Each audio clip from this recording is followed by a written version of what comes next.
No, you're and, not. You're taller than me. I know, but yeah, but I'm tan. And anyway, I can't remember which one of us went on that night, but it was one of us, but not the other one. And then we were backstage, he and I talking, and this white woman came up to the one that didn't go on stage. Hey, you were great tonight. Really? I mean, you can't see. I mean, you don't. I know maybe people, they all look alike, but to that degree, you couldn't make any distinction. Yeah. Oh boy. Yeah. Ugh. But I've been mistaken for Tammy Pescatelli. We've talked about Tammy in the past. Yes. Yeah, but I have been mistaken for. I mean, to the point where someone was like, "I thought your family was Italian."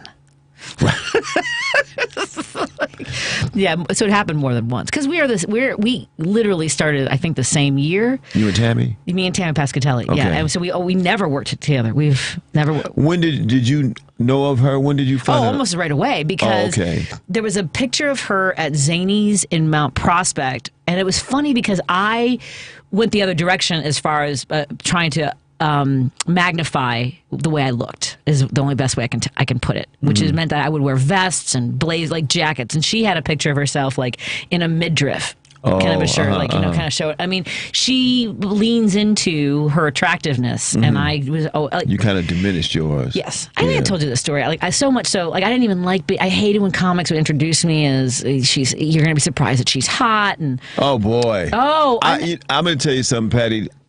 I never, this always annoyed me when there's a show and if it's a male host. So next comedian is a woman. Like, yeah, I think they'll see that when we get up. Like what are you bracing them? Yeah. Well, and I never saw Mike Siegel be introduced as a hottie. Do you know Mike Siegel? Oh, yeah. Super handsome dude. Yeah. I mean, like Superman hot in the 90s and I mean, he's still handsome, still like but I never told you my worst intro of my entire career. I don't know if you remember this. I don't think so. I don't know. I was doing my rehearsals. I was doing my set. I was about to do my first national television set at Zanies. Oh, wow. I was going to for TBS, the Very Funny Show. They shot like 35 comics at Zanies. Okay. And I have more crazy. I mean, like so many crazy things happened over a couple days. It was insane. But I had been practicing my set. You have to have it was a tight 10. And it had to be exactly the way you had told, like given them the script, and it had to, right. And so I wanted to rehearse it exactly as it was. Right. And which is another layer of pressure. So I was at Zanies. They have that little, the Zanies downtown, they had that curtain by the front door, and I was behind that curtain with the MC. And he goes, "What do you want me to say when I bring you up?" And I said, "I'm a favorite here at Zanies." And I go, "Just do me a favor." And this is in 2010. I said, "Do me a favor. Just don't say anything about the way I look." Uh-oh. Oh, boy. Oh, boy. So he goes on stage, and he goes, "All right, everybody. Our next comedian coming to the stage." I can't use the language that he used because it's vulgar. But he goes, "She is effed up in the face. I want you all to just take a moment and just give this woman a little bit of grace," because he goes, underneath that is a good soul. Like when you see a Corvette and it's covered in bird crap. Oh boy! But underneath all that bird crap, there's a beautiful car under there. Oh, and he went on for for me it felt like minutes. Right. I have no idea how long the intro lasted. Yikes! So, yeah. How'd the set go? I stayed to my script. Yeah. And I mean, the audience was trying to figure it out. The whole. Yeah. Yeah. That's how that went. So he subverted your whole.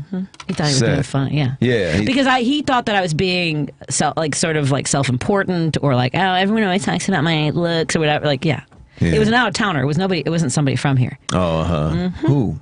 We'll talk about it off the air. Okay. There's any reason to.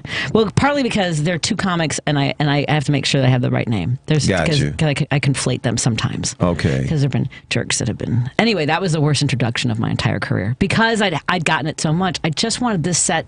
I just wanted a simple introduction, right. And I didn't want. And ladies and gentlemen, next comedian. I got one here, Aaron Foster. I'll give you a name. So another night. I don't mind this one because I never get this one wrong. So I was headlining at Zanies in Vernon Hills, and Aaron Foster asked me for my intro, and I said I'm a favorite here. I work here at Zanies, and I try. Well, your generic club right. intro, right? But he knew that I had opened for Puppetry of the Penis. I was the opening act for Puppetry of the Penis for, like, I traveled. You know Puppetry of the Penis? Yeah. They're on HBO, and they're these Australian guys that actually stand on stage with just a cape, and they twist their junk into shapes. Right. And it's not about them being big. I auditioned for that. I just showed up with a puppet, though. Sadly, I had been to some of the auditions. You were not there. I would have appreciated that compared to what I saw. I mean, some folks have a lot of courage and not a lot of self-inflated impressions of themselves. Anyway, it's more about being stretchy. By the way, it's about elasticity. Like the skin has to be elastic. I mean, anyway. So I was their opening act for 3.5 months in Chicago, and I toured with them like in Minnesota and Wisconsin. Wow. So all I said was I gave him my intro, and I think I might have said he said something about puppetry, and I said please don't mention anything about that. Yep. So he went up. I was headlining. He went on stage and talked about it was second to the other one about the bird crap and stuff on my face, on my body or whatever. And then he got fired right that night. And blamed me for that. And I was like, no, it was literally doing the worst possible job as an MC, was spending 2 minutes. He said my name. He's like, your next comic, is Patti Vasquez. You ever see that show, Puppetry? You know about Puppetry of the Penis? And he started going on about it. Yeah. Oh, man. Like, what is that about? Like, went on like for 2 minutes about like how stupid of a show that must have been and that kind of stuff. He and then talked himself out of a gig. Yeah. And then blamed me for it.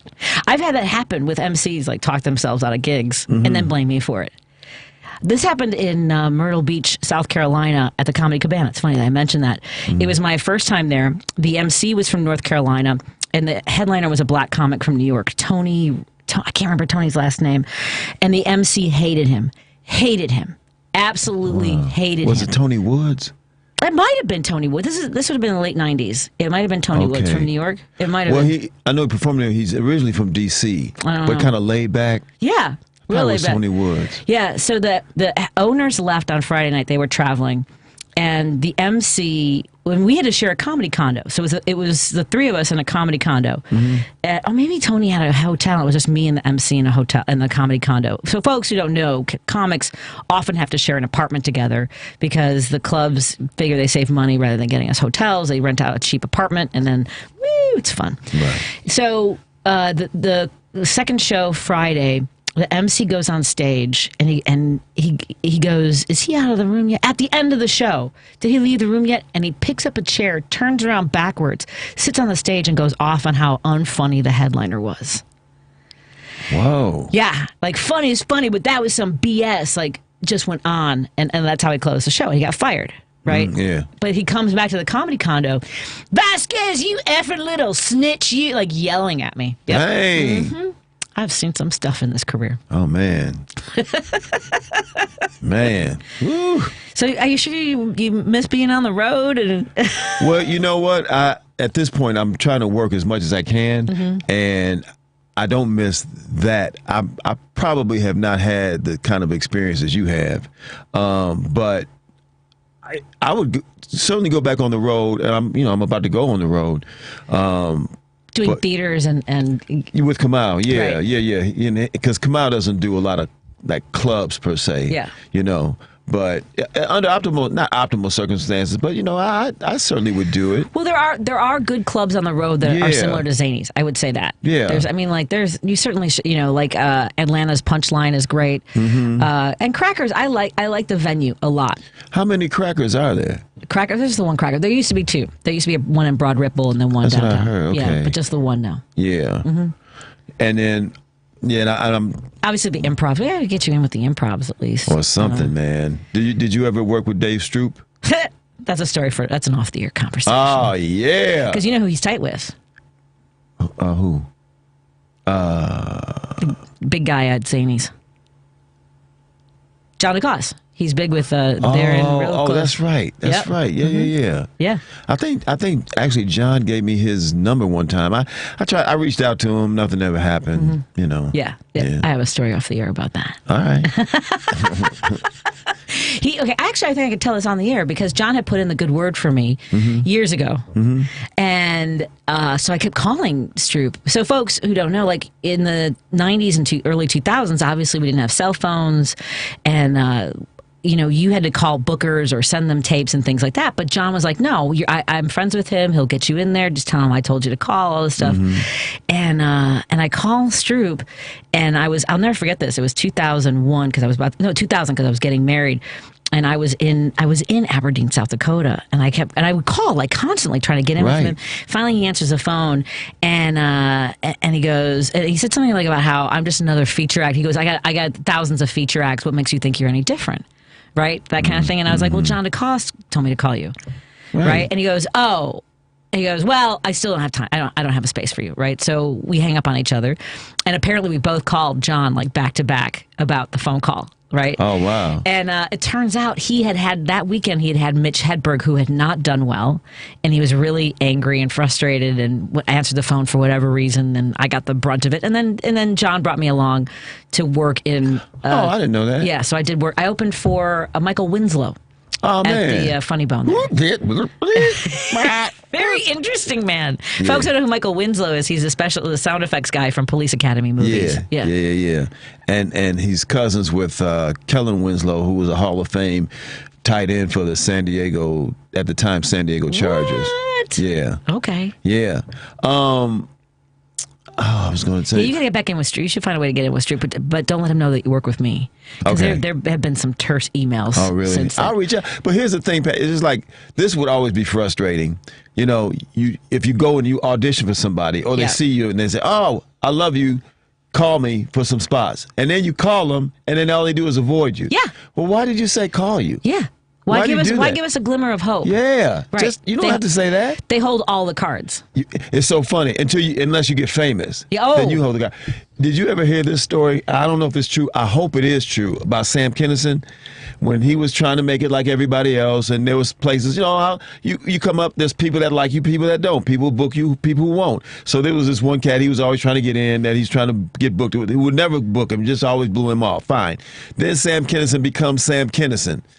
So now Sam Kinison calls this cat, and of course now, hey Sam, I love you, this and that. Hey, now Sam's like, hey man, I want to do the club. I'm gonna do it. I don't know, let's say in 3 weeks, whatever. Yeah, that's great. I'll do it. Yeah, sets it up. Advertises, do this and that. Kinison never shows up. Oh, wouldn't you love to do that? Yeah. And I don't know if that's true. I hope it is. It's true. It sounds like a Sam Kinison moment. Yeah. I would do that. Would you? Oh, sure I would. Are you kidding me? But then here's the funny part. Okay, you say you're going to do that, right? As a group. Say you got that. You could actually go to there, but you decide you're not going to do it, right? Yeah. But they said, I'm going to pay you $50,000. Well, the thing that I would feel bad about were the people who bought the tickets expecting to see me. That's the whole thing. That's the part. That's the thing. You know what you could do? I mean, what you could do. What I maybe would do. I would go. I would do the gig. I'd get the money, and then maybe just not speak to that person the whole time. Maybe. You know what I mean? You have to talk to this person to talk to me. I worked with Ron White. Did I tell you about Ron? I think I told you about Ron White. Know. We were working at it was his last little club that he worked, which was the Comedy Cafe in Milwaukee, Wisconsin. Oh wow! And he and JD got into it. They got a verbal altercation. I don't know what. JD was the owner at the time. Right. And they got, I don't know. I wasn't in the room. I was on stage when it happened. I was featuring for him. And all I know is that Ron spent the rest of the weekend in his limo. And I know that JD was like ready with a bat. Like they wanted to go at each other. Whoa. It was ugly. And, but I just remember like, so it was like this is like F you. I'm putting in an elevator in my mansion kind of, like it literally was talking about that kind of stuff. Uh-huh. But I will tell you, I have never, I think twice in my career have I sold as many shirts as I did. Because Ron never sold any merchandise that weekend. He literally would walk on stage from his limo, walk off stage and back into his limo. Yeah. And so I sold $1,200 in T-shirts in 2 nights. Yeah, you can't beat that. I was like, somebody else, please have these kinds of moments. They're kind of just like gliding on the fame of somebody else. But yeah, they went at it. But that was, and I think that's kind of why a lot of comics are like the clubs. I get that they have the stress of the bottom line and of all the different personalities and all these other things. It is gruesome. That was why when I was at WGN, like I thought I could handle the toxic work environment. But the difference was when I was at a bad comedy club, I could leave on Sunday. Right. I was done. Right. Yeah. It's not like, you got to be back next Monday and do that week after week after week. That's different. I would have comedy club bookers or managers that would get mad at me for not going out, like whether they intended anything sexual or not. Like, what, are you too good to hang out with us kind of stuff? I know, man.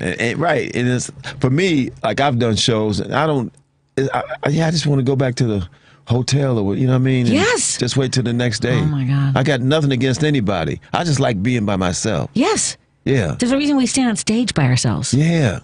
It's quieter there. Not like we want the laughter and applause. I just came on stage to avoid the staff. I just want to be up here. That's why we hate hecklers so much. Could you? I just came here for the peace and quiet. I don't want to be interrupted. Please stop interrupting me. Have you been getting heckled at all? No, not really. Yeah. Now, actually, for me. It depends on the heckler, what they're saying. It's a lot of variables. Some people are malicious. Yes. They want to be, but oftentimes people are not malicious. They just think that they're helping. Yes. Or, you know what I mean? Or that they're engaging. And most times I can deal with that. Most times. So, and actually, sometimes it actually can turn out to be pretty funny and pretty. Well, don't say that because then you're encouraging them. Well, they better be really good. But here's the thing, Patty. With what's going on now in the age of the intranet, people are posting crowd work clips primarily. Yeah. But it's smart in the sense because they don't want to burn material. Yeah. But they want to keep a presence online, so they keep posting crowd work clips. But then the downside is if people who don't really go to comedy shows and they don't know the protocol and they go to see that person, they think, oh, well, they like people to talk to them. It's a conversation. It's a conversation. Well, George Carlin and Richard Pryor both had such great crowd work. Yes. Well, when I'm being sarcastic, folks, I never had to do certainly Carlin, but but Pryor would go up. They said when he was developing material, and this is not even pertinent to what you're saying, but he would just basically write on stage. Yep. He'd have an idea, he'd have a premise, he'd have a word, whatever he'd have, and then he'd develop it on stage. Right. Yeah. Yeah. Yeah. Yeah. I by the way, folks are texting us about our conversation. Thank you, folks. I promise we'll turn to politics for at least a half an hour before we go back to like mental health and stuff like that, because it's been a while since Dwayne and I have caught up. It's been a few weeks. For the record, Patty, you're sounding rested and sexy today. Thank you. You did? Oh my God. Police Academy. Michael Winslow was in Spaceballs. Was he? I have to tell you a secret. I've never seen Spaceballs. Not me either. I've never seen it. Yeah. I'm not keeping it a secret either. and I plan on keeping that streak going. Yes, I agree. Yeah. So here's something that I had intended. I had intended to do was go back. So someone texted, the thing to do is go back to the little clubs that did support you, and once famous, they can share in your success. And so that had been my intention with my home club.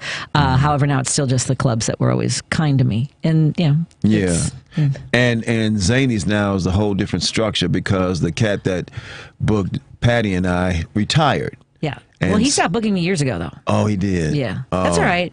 That's all right. Yeah. I still have fond memories of having worked there for decades. Yeah. Well, since he retired, I don't work there in the same way that I used to. Like I said, now it's one night, one off. And it's not the person who books me issue. Is now they've shifted the primary booking duties to a woman at the Zanies out of Nashville who does not know me. Oh, gosh. A woman named Lucy. Doesn't Brian know you?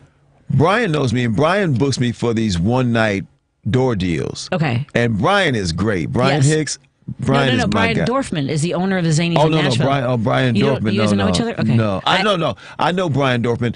I used to work for Brian Dorfman when he did Vernon Hills. And when he first went to Nashville, he tried to get me to come down there all the time. It's a great club. But I had a phobia about working in the South because of the nature of my act. Get a hold of him, and I would go open for you. I would love to open for you there. It's a great room, Dwayne. It's not, they have great crowds of all backgrounds. And I don't doubt that at all. I just don't know at this point if he would even book me anymore. I think he would.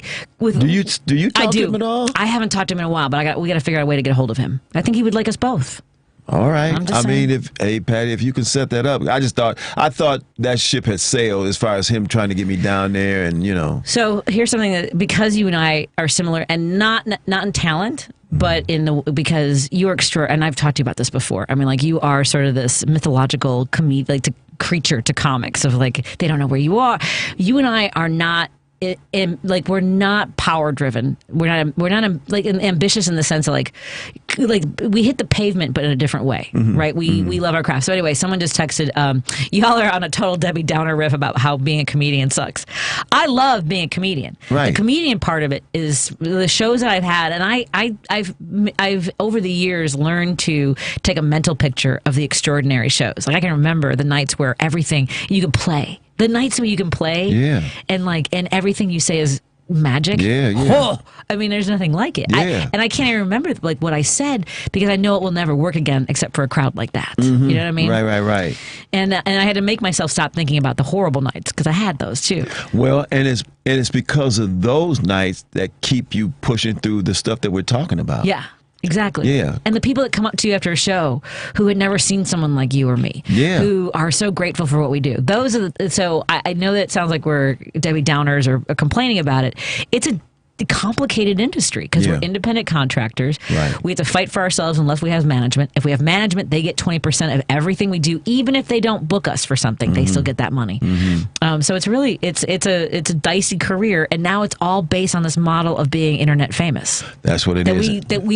We didn't grow up. We didn't get into this with. And I don't want to speak for you, but I think I came up in an age, and maybe you did too, in a sense of, though we go on stage and have people look at us, is a different thing. That now with the internet, it's almost like you're constantly talking about yourself, advertising yourself, bragging about yourself. Yes. And it's just in bad taste. I grew up when talking about yourself constantly was in bad taste, and I'm trying to get that out of my head, because now it's just second nature. And that's just the younger generations. That's just what they do. They don't even think about that. You know what I mean?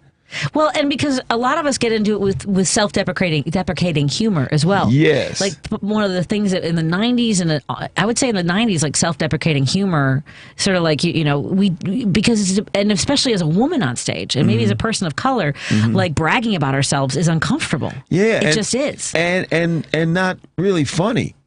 That's not funny. Right. You know? Yeah. Yeah. So someone just said, so you need a guide to the internet, do you? No, we're watching how other comics succeed at it. It's figuring out what is it about ourselves. It's the internet we get, and like the logarithms and being consistent and doing it every day. What is it about our personalities that we want to put out there every single friggin' day? Every day. Well, I'll tell you this, Patty. Now, I've done this since I've seen you. I posted a clip of my stand-up on Instagram for the first time in my whole life. I did one. I shot another one about Kamala calling you for more money. Yeah. It's brilliant. Oh, thanks. And I mean, that got like in a day or a day and a half, like at 20,000 views. Right. So it's like, okay, so I got to keep that. I've decided to jump on the hamster wheel. Right. So I got to keep doing. I've been promoting this show at Zany's that has now been canceled, but I'm in it now, Patty, because again, not speaking for you, but in the sense that I always use the analogy, we're halfway across the river. Yeah. So if we turn back, we're still going to swim just as far as if we keep going forward. Right. You know? Well, and I did that consistently. Well, my last video is the day after the election. Okay. My last video on TikTok was the day after, and on Facebook, I think, too. And that's the thing, is that, like, you can't be wounded and be on there every single day. And I mean, I was exhausted. I'd been, and again, I do 3 different jobs every single day. Right. Every single day. And it's a lot. I mean, like, and the comedy one isn't every single day, but trying to think about how am I present. But you're thinking about it. Exactly. Every day. Every day. And it's either writing for my book or writing as a comic, right? So I work a full daytime job. I'm here. And again, the other thing about sharing myself, maybe what I need to do is figure out a way to capture some of this so I can edit that and make those my clips. Because I do this 2 hours a day. I'm already putting myself out there for everybody. Right now, I got to sit down and think of, like, what part of myself do I want to, carve out again for, that's the hard part.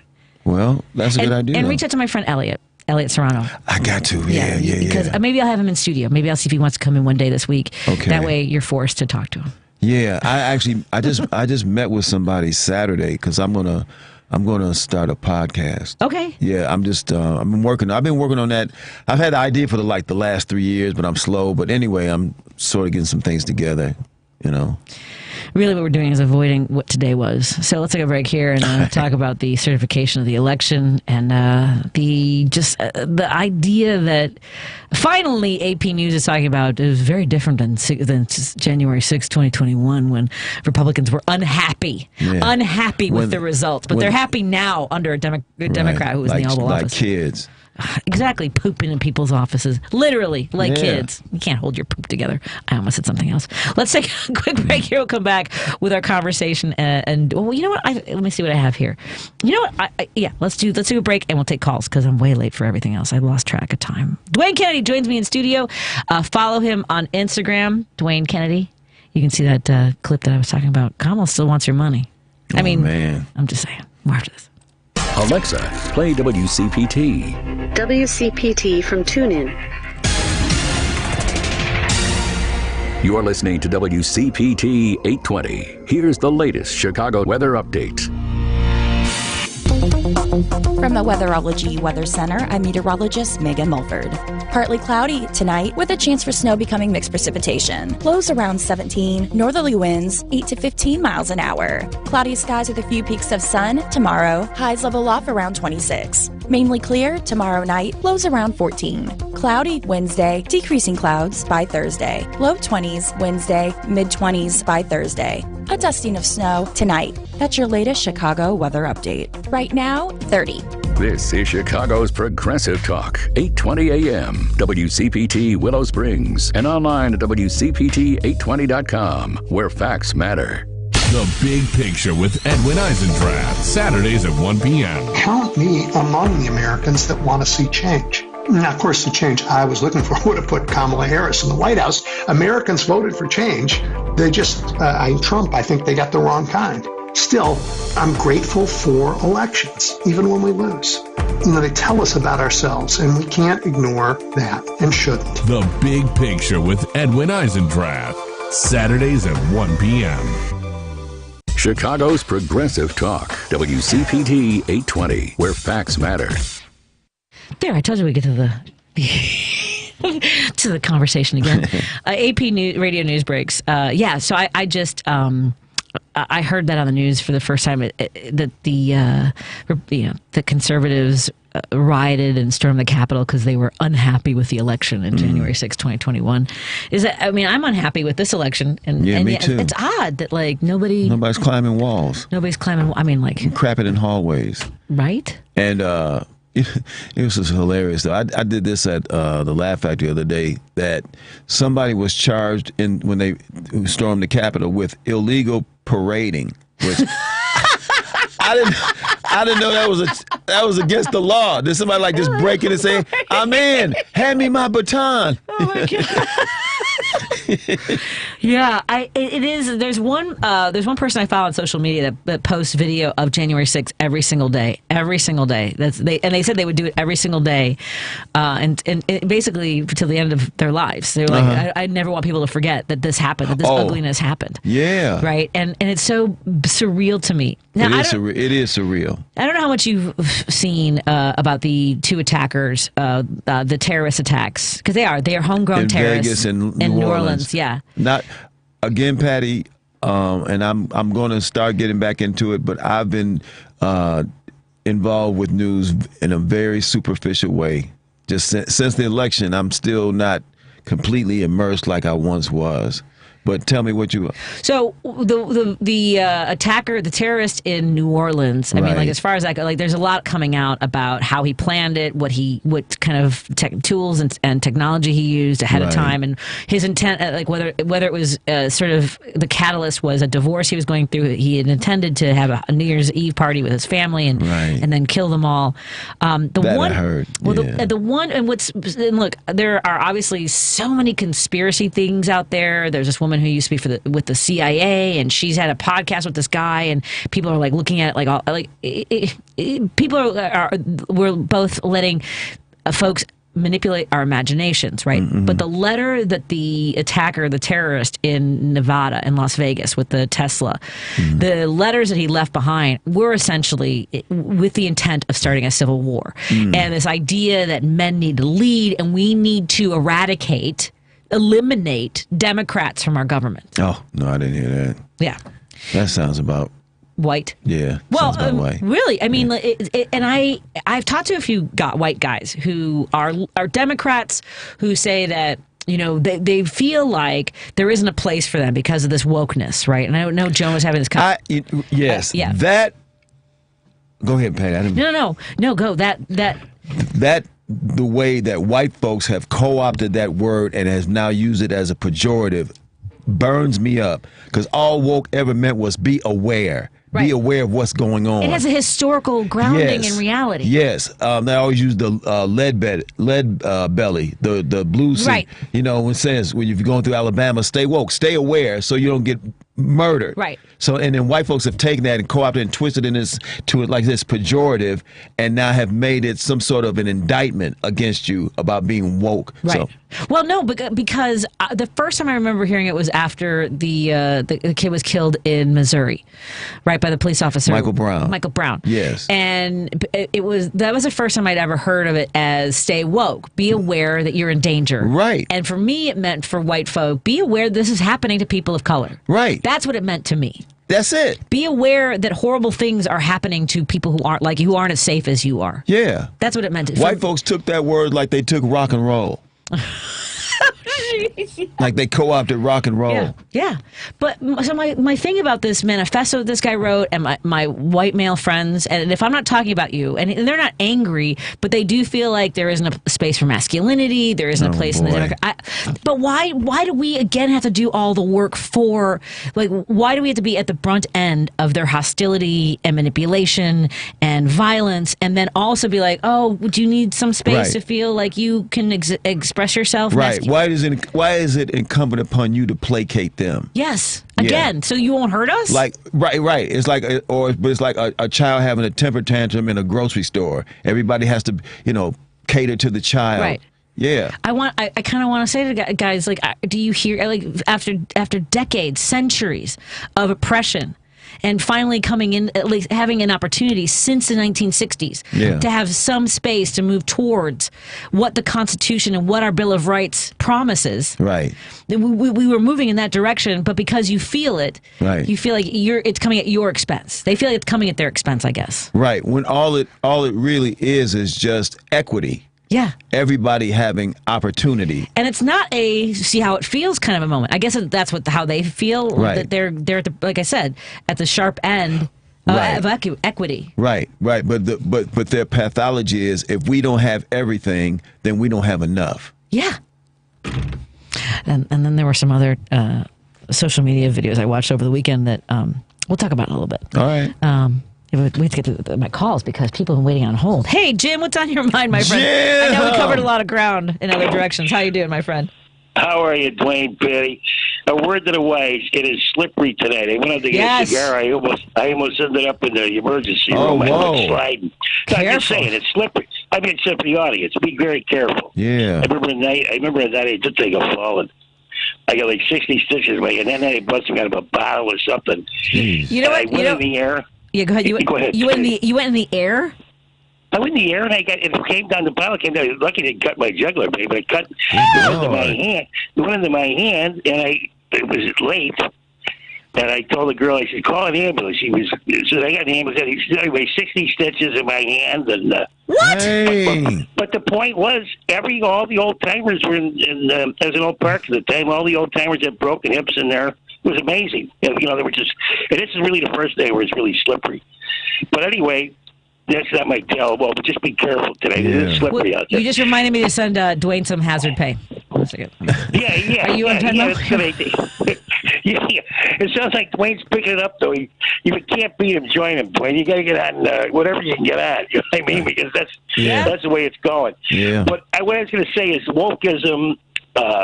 Joan's last guest was talking about wokeism, and the left, which I don't even believe in that. That's nonsense from the French Revolution, left and right. If you're right, you're for the monarch. If you're left, you're against the monarch. Those are like 1798 slogans. But in 1918, they arrested all the Wobblies, the IWW people who organized all over the country, and they were in Cook County Jail, 120 of them. That was the largest group of people arrested, and they were infiltrated by the government and informers and so on and so forth. And they knew all about them. They went to their meetings and so on. And Big Bill Hayward was one of the people on trial, and they knew he was well read. He Shakespeare, Victor Hugo, and so on. So the prosecutor asked him, he said, "Are you aware of Karl Marx and his theories on capitalism?" Anyway, he only had one eye from when he was a kid. He lost it in a factory. Then he had his hand mangled. He had his hand mangled in a mine-ending job. Jeez. He was a big organizer for the unions. So he said to the prosecutor, he said, "I never heard of Karl Marx." He says, "But I surely got the marks of capitalism. That's for sure." One eye and a mangled hand. In those days, you got nothing out of it. And then one of the other guys, they asked him, "What was your address?" He goes, "Well, Cook County Jail at the moment." He goes, "What's your last address?" He says, "Cook County Jail in Cleveland." Cook County in Kentucky. But anyway, but that's the struggle for labor. These guys were for anybody who was laboring in the country. I don't care if you were a janitor, whoever you were, whatever color you were, with whatever it was. If you were working, they believed you should be organized. Yeah. And have fair wages. He said, my theory, he said, what is this a conspiracy? He goes, well, if it's a conspiracy against poverty and helping people get better wages, then I guess I'm a conspirator. You know what I mean? Right. But that's been our country's story. That was labor beating the brain. Corporations beating the brains out of labor. And anyway, Patty, I was listening to the show today. You realize in France, a Parisian in France, a normal person like you and I and Dwayne, you have cradle to grave insurance services. Yep. Yeah. Universities are free, and not only that, but your child care is $21 a week. And the French laugh when they say, "Well, the Americans like to be tortured," apparently, because we can blow our money. If we got a little extra money, we can blow it, have a couple of drinks or do whatever, go to the theater or the opera or whatever. But the thing with America is they're hostage to this healthcare system, and only because of the profit motive in medicine in the United States. We're the only ones that pressed this on the public. Yeah. And think of what Trump's going to. What's he going to do? Who knows what he's going to do? But the point is, it's going to be bad. He wants to give another tax break to the people that don't need it. And these people, I guarantee you, they won't notice their bottom line. It's like me. If I get a tax bill, like, oh my God, I'm up $120. I got to shoot myself. So these guys will never even look at it. Maybe their accountant might tell them 6 months later. But he wants to give them a huge tax break again. And in the meantime, where's our health care? Where's our... and now we have to think about if you're in Paris, if you're Parisian, they come in and help with the elderly. And so, it's a holistic approach. And it's been 75 years of politics there. Yep. They've had socialist parties, and they have parties all over the place. But the point is, once they get in, they pass these laws, and like the Parisians will say, "I'm not giving it up. I don't care who's the guy." They were burning stuff down when they were going to raise the retirement age. Right. Yeah, we're not going to give it up now. In the United States, that's what they're going to do to save Social Security. They're going to be like, "Oh no, we're not going to end it, but we're going to raise the retirement age." Yeah. And people will be like, "Okay, that works," because it's like the idea of asking for something or telling somebody you're going to do something really bad and then doing something less bad, and people are like, "Okay, good. At least you didn't do the really bad thing." Right. Yeah, right. Yeah, you're exactly right. That's a tactic. But remember, the French just last year, a year ago, they're trying to raise the retirement age to 62, or something like that. Yeah. They went berserk. They started throwing bricks through the window. They went berserk. They started throwing bricks through the windows. Like, no way. There's no way you're going to do that to us. But we're so cowed here that it's amazing. It's amazing that we're in this kind of position. But anyway, you guys have a great night. Thank you. Dwayne, nice to get good hearing from you. Oh, you too, Jim. if I even looked at any of those apparatuses, I looked for you on TikTok, but don't look for me. Look for him on Instagram, Dwayne Kennedy on Instagram. Well, whatever it's at. It's all right, guys. Thanks, Jim. Have a good night. Okay, be careful out there, Jim. Yeah, jeez. Yeah, be careful. Yeah, 60 stitches. I got a text that might have come from my home. You like to lock in with the underdog clubs rather than cozy up to the power franchise clubs. F the power players. I know that's right. F everybody except the people that are paying me. Exactly. And then they write, being a comedian almost makes you appreciate more of what unions do, negotiate money and promotion and treatment by management. Yeah, we have no power. No. We have zero power in comedy clubs. And you know, how many times have you heard, since you've been doing comedy, about people trying to start a comedians union? 1996. Yeah. It was a lot. I was dating the booker at the Improv, and he wanted me to tell him what was going on at the meetings, which you know how that went. Yeah. Not good for him. They tried to organize one here. There was a famous one they tried to organize in L.A. at the Comedy Store. Yep. They said you heard the story about somebody in the Comedy Store to protest, like a comedian jumped off the roof of the Comedy Store? Yeah. Right? Yeah. Yeah.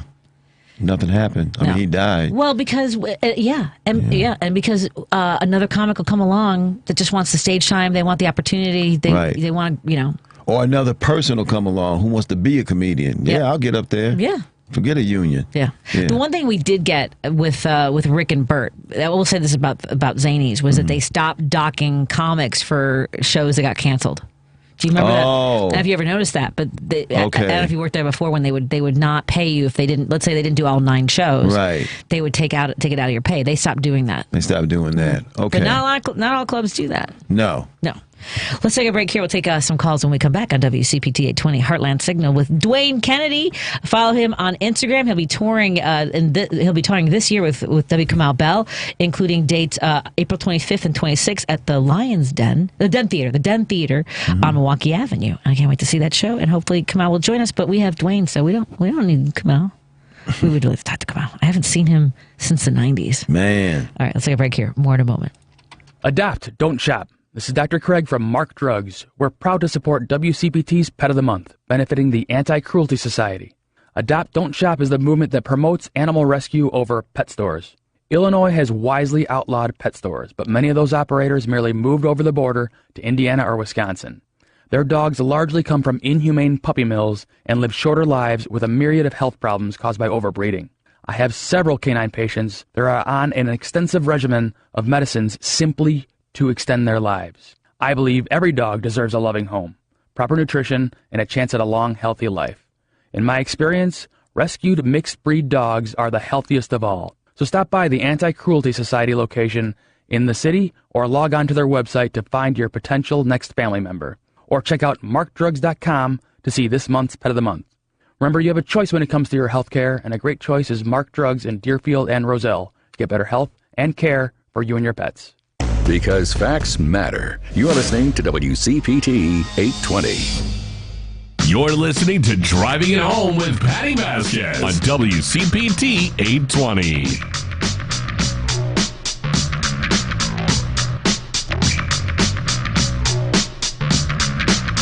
Thank you to our listeners who are following Dwayne Kennedy on Instagram as we speak. Please follow Dwayne Kennedy on Instagram. While you're there, you can also follow Patti Vasquez. The Patti Vasquez Show. Absolutely, follow us both. I'll put some stuff on there, I promise. Yeah, we got to get those followers up, Patty. You know, that's your currency now. I know. Yeah.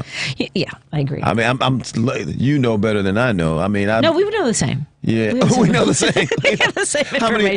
How many followers? I only have about 3,000 on Instagram. I haven't even cracked 1,000 yet. I was at 9 or 970 last week. I think I'm getting close to 1,000. You have to. What's that guy's name? The comedian Figueroa. What's his name? The one that was talking about you on that podcast. We need to get a hold of him and have you on that podcast so we can get your numbers up. Oh, I don't remember. I have to find the comic because I know he's got another special. It's so funny because I don't know if you follow Mike Merrifield. He does apparently 800-pound gorilla, 800 whatever the specials for comics. Yeah. And he made a list of bits that he really needs comics to stop doing because he's listened to comedy specials all day. Mm-hmm. And it's eating gummies, being in therapy, and Spirit Airlines. Which fortunately I will get rid of my Spirit Airlines. I really like making the noise of the plane pushing away from the jetway. The way it sounds like. I I mean, that's a plane that doubts itself. That's a plane that's telling you exactly how it feels. We're not gonna make it. Don't make me go. That's it. I made Dwayne Kennedy laugh with that, and now I will put the bit to rest. Okay. All right. Okay, let's. So my point being, he has a bit about taking a particularly powerful gummy. A lot of comics have bits about. Yeah. It's there's certain new to themes us. that are common. But I mean, like, it'd be saying like comics can't talk about drinking anymore. Like a lot people's careers would be over. I mean, you can't talk about relationships anymore. Careers would be over. Yeah, or they just have to. It's your take. It has to be your take. Yeah, your take. It has to be your take. Mine is that the plane sounds like it doesn't want to fly. It's scared. The plane is scared. Okay. yeah. Let's go to Paul in Seattle. Hey, Paul, how you doing today? You're on with me and Dwayne Kennedy. Hey, how you doing? I was listening to Dwayne talking about woke, and Leadbelly used the term, and he was in a song, I think it was called that old Jim Crow Blues, and woke was just a phrase used by blacks in the South, mostly in the South, during the Jim Crow era that meant, as you said, be aware. Yeah. There's people who are going to set you up for something you didn't do. Right. Okay, so I wrote an article a couple of years ago when I was living in Michigan, taking care of my mom before she died. It was called Woke, a Personal Awareness, Anti-Woke, a Political Agenda. And I basically started this way. I said, okay, so I described what I just said, and I gave about 4 or 5 examples, starting with the Scottsboro case in 1931. 9 young black men accused of rape by 2 white hookers on a train in Alabama. It was Powell versus Alabama. Then there was the Emmett Till case, 1955, I think it was. And then we had the Central Park 5. And then we had Ahmaud Arbery. So the point was, it's right up until Ahmaud Arbery was 2020. So, right up until the present day. But I said, there was another woke message long before the Jim Crow era. And I cited verses from 1 Peter. Because the Christians in the first century had the same problem. They were being accused of all kinds of crazy things like eating babies and stuff like that. And if you look in 1 Peter, like 3:15 through 3:19, it says, always be ready to explain. Behave beyond reproach so that you cannot be accused. And some right-wingers in Livingston County, Michigan, absolutely went out of their mind with that and said that, no, well, you're trying to turn our kids trans and all this stuff. It's just crazy. But that's the point. And they don't want to. They don't want that. They just want to deny everything. And, of course, if you read, what's the book, I slipped my mind now, sorry. Wilkerson's book, Caste. Oh, gotcha. There's so many examples of lynchings right up through through the 20th century, into the 1950s even. Yeah. It's crazy. So, anyway, but the other thing I wanted to say was, a thing about January 6th that really angered me so much, and I've told this story before on the air, but when I was about 11 years old, my mom took me and my younger brother to Washington, D.C., because, my parents had taken my older brothers there. So it was July, we went, and it was hot as, all get out. And there's only so much sightseeing an 11-year-old and 8-year-old could do. And so we were in the Capitol, and we were in the rotunda of the Capitol, and my brother and I were chasing around, acting like little rascals, and punching each other, and tripping each other, and pushing each other. And then this lady came up, and she's like in a skirt, a blazer, and a navy blue, and she's like, boys, and she comes walking towards us. And I thought, this lady's like older than my mom, but not maybe as old as grandma. She kind of looked like in her 50s and like a school principal. And she's like, whoa. I said, we are in deep wheat now, man. And this lady kind of like grabbed me by the ear, and she said, you boys will not behave this way. This is the United States Capitol building. Yeah. I thought, man, we are. Yes. And she goes, where are your parents? And I said, my mom's over there. And my mom acted like she didn't know it. She just kind of like turned her head and walked away. Fair. And so Yeah, then a uniformed Capitol Guard came up. He says, "Is there a problem here?" And she said, "These boys are behaving badly. They need to find their parents." And the Capitol Guard, who was Capitol police officer, says, "Okay." He's kind of like, he's a nice guy. He's going, "Okay, guys, hey, let's go find your mom, okay?" And I'm thinking, whew, thank God for this guy, man, because I thought he's going to take us in our office and give us a paddling or something, you know? Like, yeah. And I was you were reprimanded more urgently and aggressively than the January 6th protesters. Go ahead. Right. And when I saw, after that, I thought, yeah. And then the guy says, "Where's your mom?" Yeah, over here. And he says, "Okay, hi, just make sure you stay with the boys." And my mom is like, "You guys are dead meat when we get out of here." Yeah. We need a lot more moms there. Yeah, right. Yeah. So, but when I changing saw diapers, apparently. Oh yeah. Yeah. Nice. When I saw what happened there, and I thought, how dare these people who are supposedly adults do that? When I learned at that time, at 11 years old, you behave yourself in here. And she said, "You behave yourself here, or I will put you and your parents out of here." Yeah. Right. And I just thought, I can't believe. I probably was so angry to see that they were smearing poop all over the place. And just the fact that they were behaving like that, they were behaving worse than children. Yeah. Yep. I know. There's no. I still can't believe that we're on the verge of exonerating all of them and releasing them. Right. Yeah. So, yeah. It's madness. And I don't even get. I was saying again. I was talking about this at the Laugh Factory the other day. Is that what makes you? Even if you had some legitimate political issues, you broke into the Capitol. Whatever it was, you wanted to stop the lawful transference of power, or you had issues with Nancy Pelosi. But who was the cat that's saying, I just want to get in there and take a dump? That's all I want to do. Or who got? Or did he get in there and say, "You know what? I forgot my agenda. I mean, I forgot my what was about. Oh, what was I gonna do? I'm gonna take a crap. Yeah. I forgot my manifesto. Here it is. Yeah. In lieu of a manifesto. Right.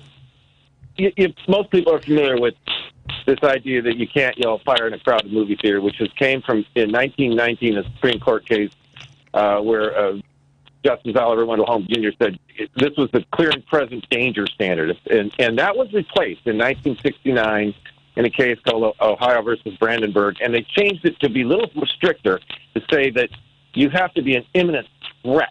Are your words an imminent threat, not a clear and present danger? And the imminent threat means that are your words likely to lead to violence? Right. Well, excuse me. Well, when Donald Trump said, "We're going to go to the Capitol and I'm going to go with you and we're going to fight like hell," right. And in less than an hour, a riot breaks out at the Capitol, I think that's imminent threat. I think that's right there. It's proof. It's not, was it likely to? It did. Right. It did lead to violence. And nobody cares. Yes. Nope. And nobody cares because they're PO'd about something. I don't know. It makes me sick. I can't hardly stand it. Well, we'll all take a collective deep breath. I've got to run for the news. Okay. Appreciate it, Paul. We're a little bit late. Take care, Paul. Good to hear from you. Happy New Year. I'm going to keep saying that. And someday I'll believe it more. More after this on WCPT 820 Heartland Signal. If you're on hold, please stick with us. We are going to catch up with Jen Zanotti in just a moment and take your calls. And then we have my friends Benita Santillenas and Madeline Figueroa joining us at 6:30 as well for some mental health conversation. More after this on WCPT 820 Heartland Signal. In studio with comedian Dwayne Kennedy. Follow him on Instagram right now. Go do it. This is David Hochberg with another emergency mortgage update. You don't, I repeat, you don't have to refinance with your current mortgage company. Lynn called her current lender, Wells Fargo, to refinance. Bad move. Wells quoted her a rate in the fives with over $3,500 in discount points. Another bad move. Lynn set up a conference call with me and her Wells loan officer. Turns out Wells Fargo's rate without the discount points was the same as my rate, but my closing costs were $1,000 lower. Don't Don't pay thousands of dollars in discount points and higher closing costs, which is the game Rocket, Wells, and other online lenders play. If you secured a mortgage after March of 2022, call Team Hochberg, not your current mortgage company or an online lender, for a free mortgage review. 855-563-2843 or visit 56david.com. That's 855-563-2843 or 56david.com. Lower.com, equal housing lender, NMLS 1124061. If better health, more energy, and detoxing your body are some of your priorities this year, get Active Liver today. You can find Active Liver in stores at your local CVS or online at Amazon or NewNordicUSA.com. AP News, I'm Ben Thomas.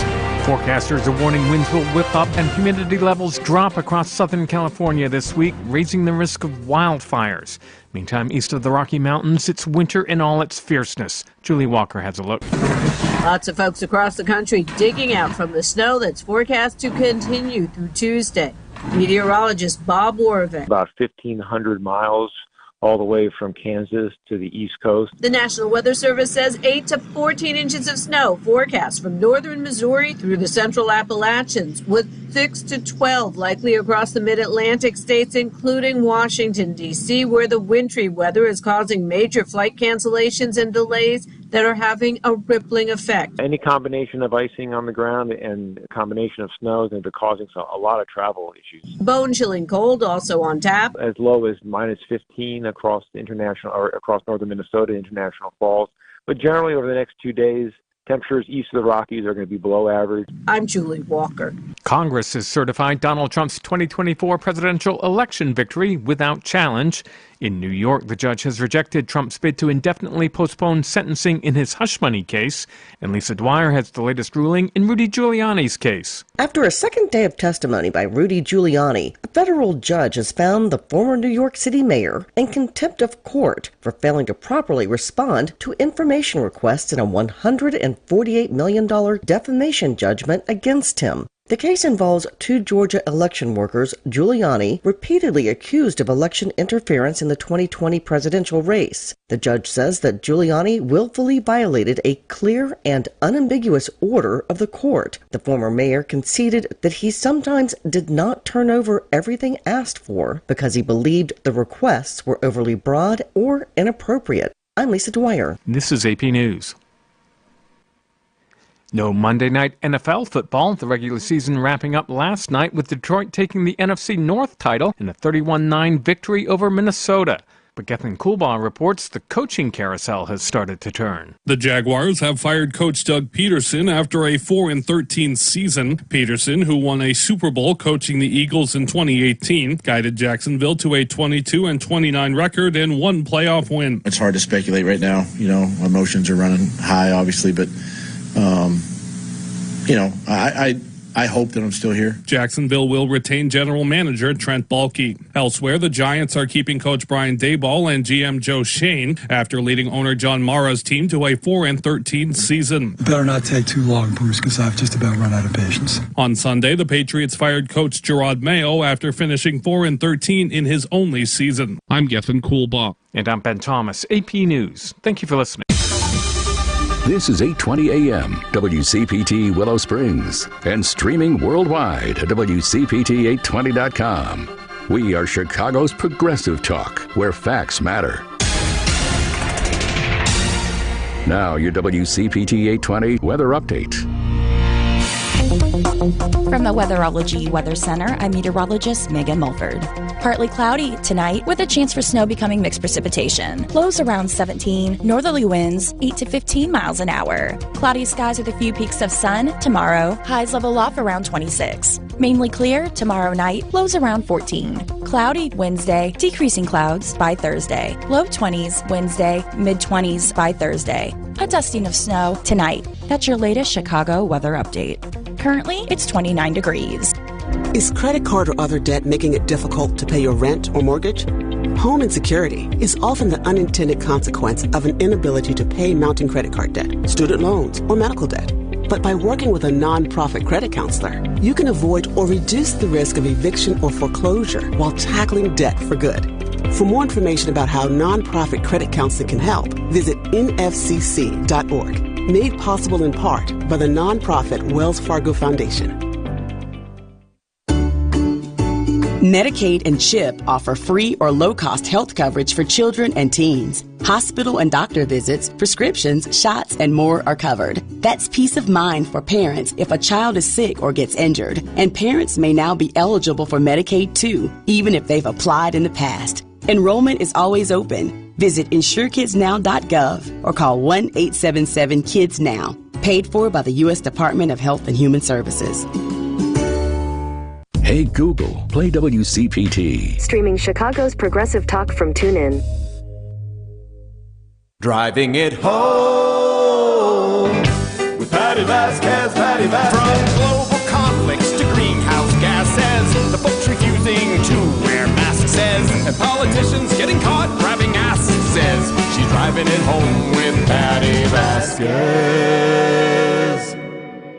Thank you so much for joining us. We want to say hello to our friends listening on KTNF AM 950 Minneapolis, St. Paul, the progressive voice of Minnesota, as we broadcast here from WCPT 820 Heartland Signal in Chicago, and of course available wherever you listen to your podcasts and your radio shows. You can go to TuneIn, you can go to Spotify, you can also watch the live stream on YouTube and on Facebook, and where you'll see me and Dwayne Kennedy sitting right across from each other. Hey, Dwayne.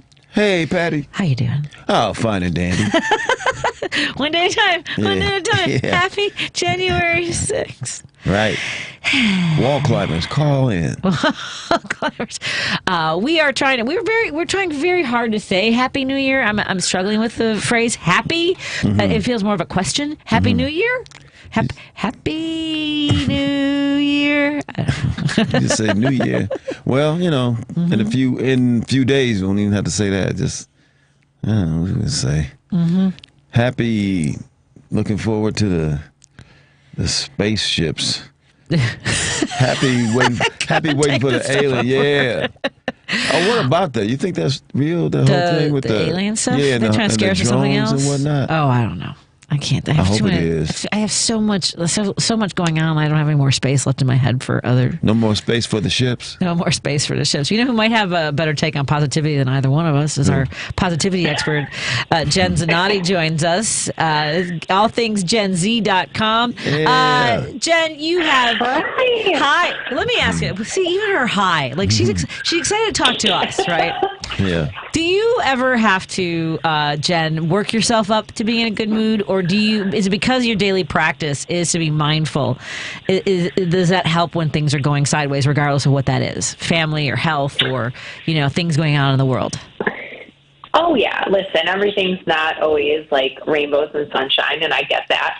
And I think I just try and put a positive spin on things, but I have my moments, like we all do.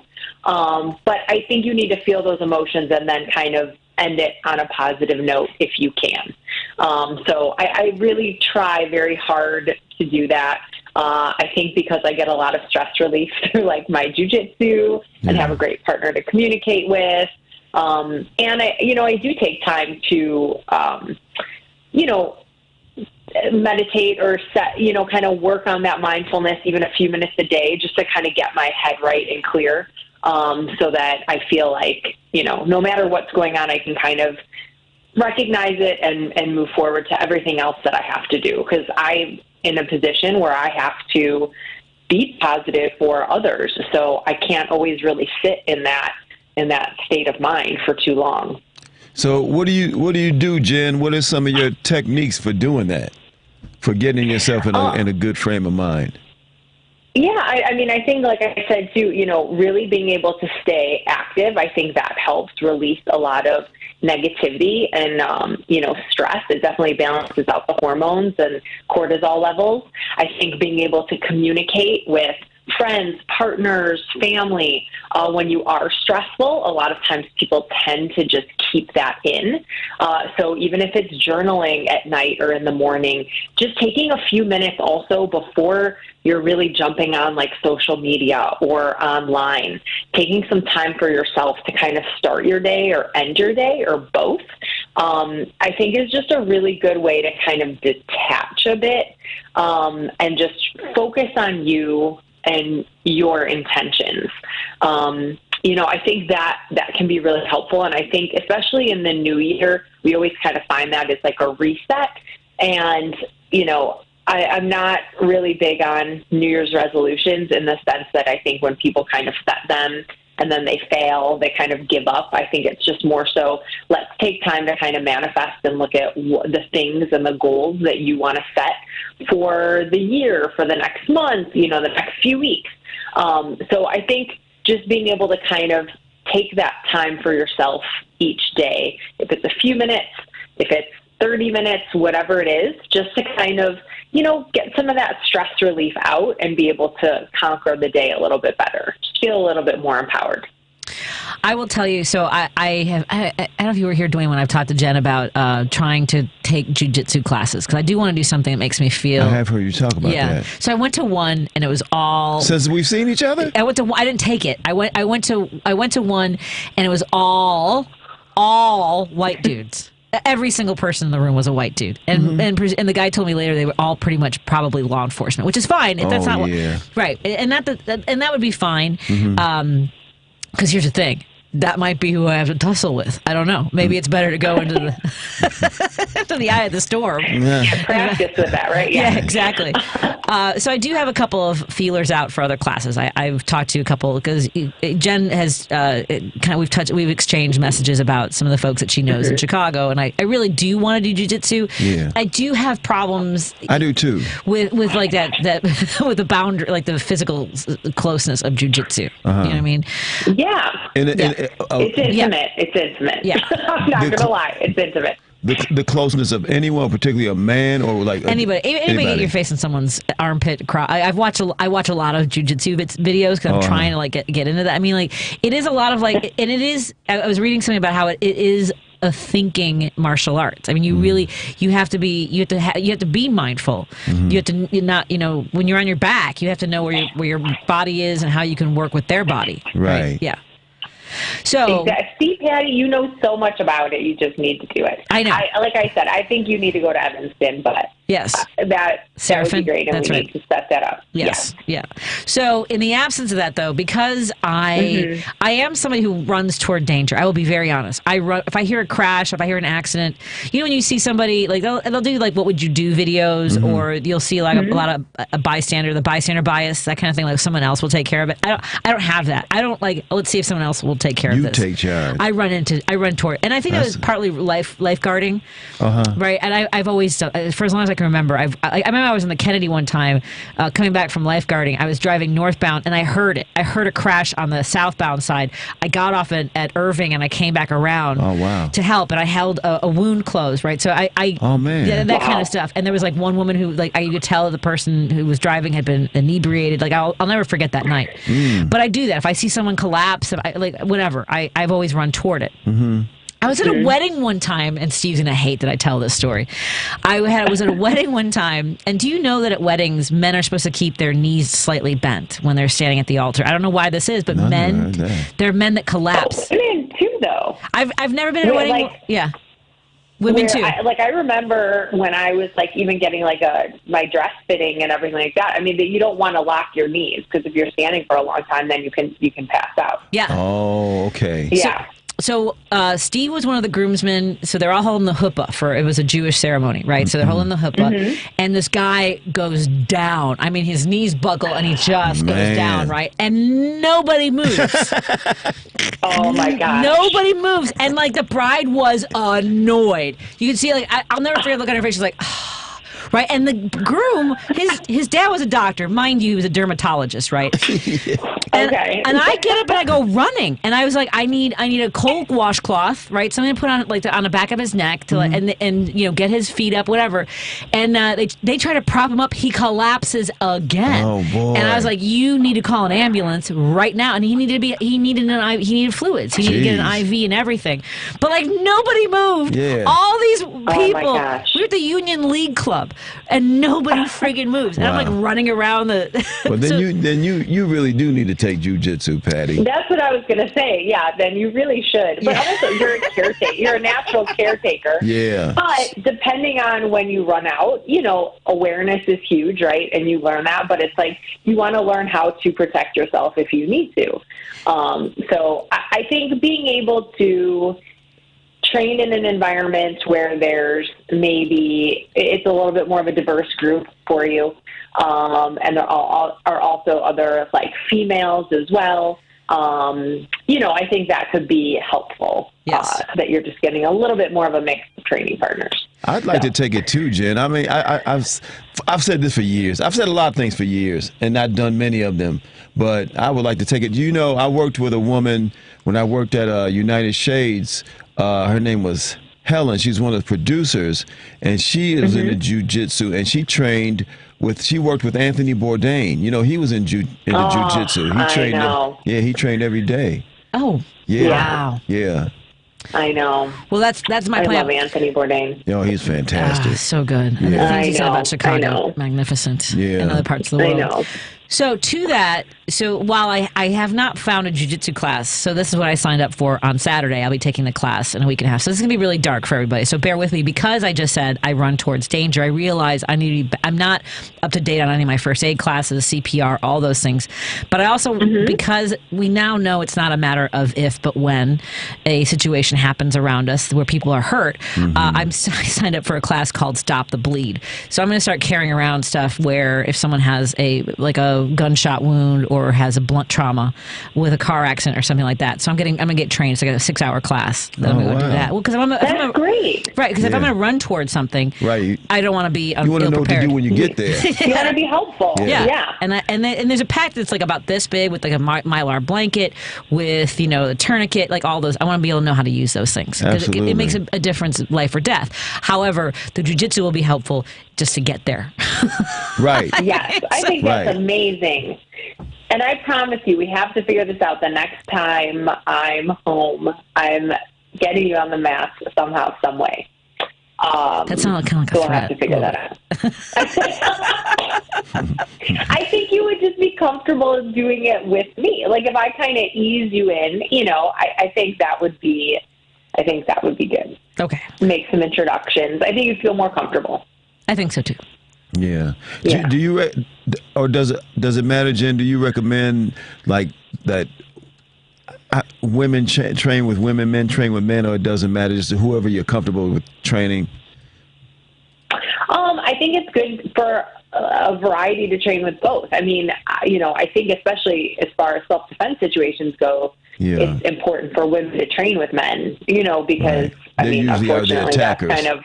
Yeah, exactly. Yeah. So training with male training partners that you trust that can give you that, energy and just work with them. I think it's good to get comfortable kind of, in that scenario. And then also working with women. I mean, this is also like if we start getting into the sport side of things and you're competing, you're going to be competing against other women, right? And not to say an attacker wouldn't be another female. It quite possibly could be. But also you want to, the energy is different between men and women. So it's just training with both to get that feel is important. And especially if you're going to be training against people, that are also female and, around the same size or, skill level, that kind of thing. So I think it's good to get a mix. I agree. And that's why, it wasn't necessarily that it was all white dudes at this gym. It was also, like, I work out with a lot of cops and firefighters, like for CrossFit and things like that. But to the point of a texter who wrote, jiu-jitsu has a lot of armpits, crotches, and butts in your face, a lot of sliding your body on top of others for control. Many cops, investigators, and other law enforcement, too, at every gym I know of. But I think that it's funny when I watch these videos, the dudes online are such jerks because they're like, we'll try that in a real life situation. What do you say to people? Oh gosh. Yeah. Follow my YouTube. Just follow my YouTube. And I think I've seen that on there. I think I have seen it. Yeah. I don't even, respond. Yeah. I'm like, that's not worth a response. So right. Yeah. Right. It's, because it's muscle memory. I'm like, do you even do jiu-jitsu? It's like, don't comment. Like, please. Yeah, because I would not want to meet Jen in a dark alley. Is honest. No, me or a light alley. Right. On the front lawn.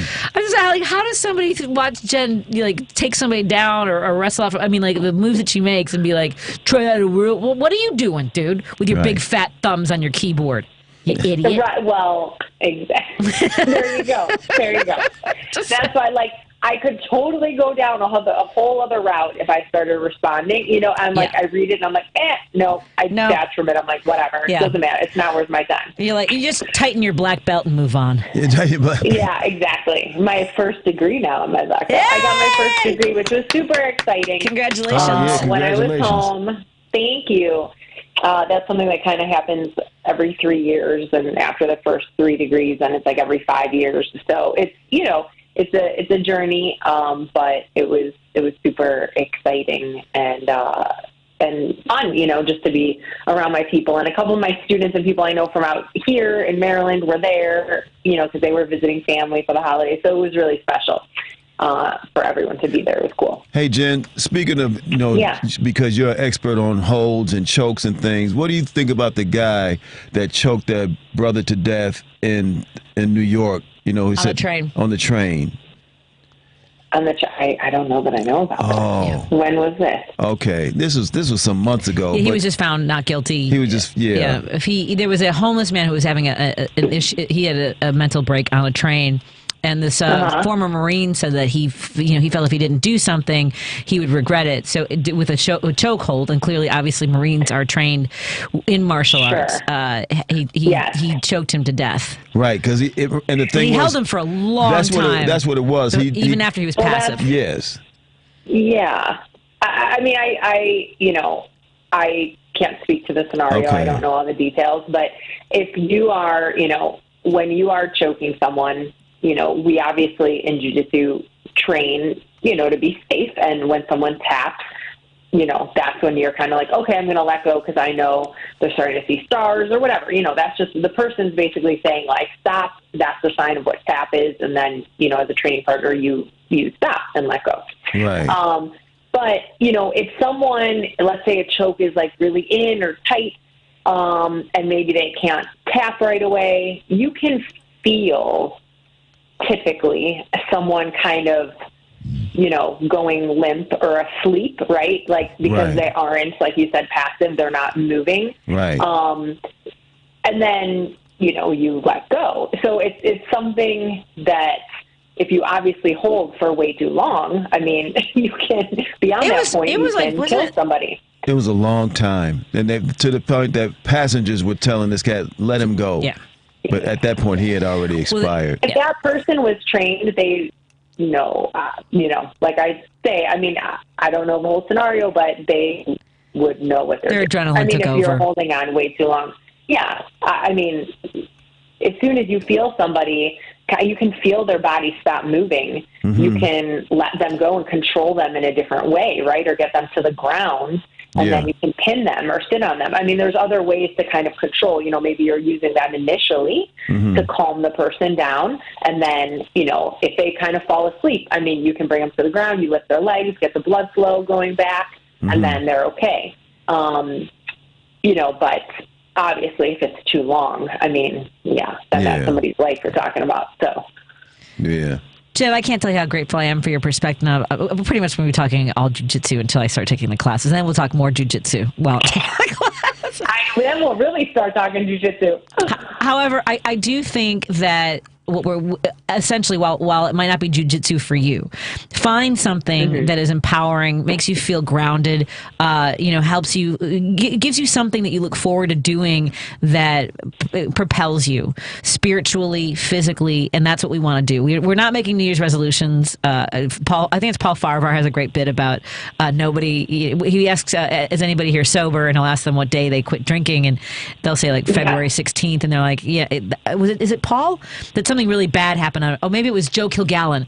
It's Joe Kilgallen's bit. Sorry, Paul. Sorry, Joe.